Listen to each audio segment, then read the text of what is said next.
Hello everyone, it's Christian, and today I'll be walking you through how to install our brand new universal side shields to our frames. To begin, you'll begin by preparing your frames here, and you will notice that on the new side shields there is a band right here. This is the focus of our installation. How you'll begin is you will take your temple arm and feed it through the forwardmost slot, just as I've done here. Now it's important to note these are a little stiff, so it's absolutely okay if you have to use a little bit of force to get them back down threaded underneath the side shield once again. So just feel free to just bend it, press it down, and then just like that, it should slide right on. It is important to note that for the Clarity and Infinity frames, the hinge would at this juncture slightly impede the installation process. That's completely okay. These are very flexible, so you can simply just slide the side shield over the hinge mechanism. Again, if there's a little bit of force involved, that's completely okay, to the point where you'll get it fully installed. The same applies to the other side as well. Now, if you have one of our Airlux batteries or any other wireless headlight for that matter, this is where the installation process ends.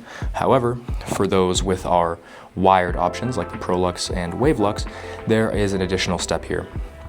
So like you ordinarily would install your cable, we will actually forego the front two O-rings here in favor of the back two, as well as the 3M adhesive strip actually designed for side shields. So to begin the installation process, we will take the forwardmost rear O-ring, and I find the best way to install it is to pinch slightly, making an oval like this, before feeding in the foot of the temple arm.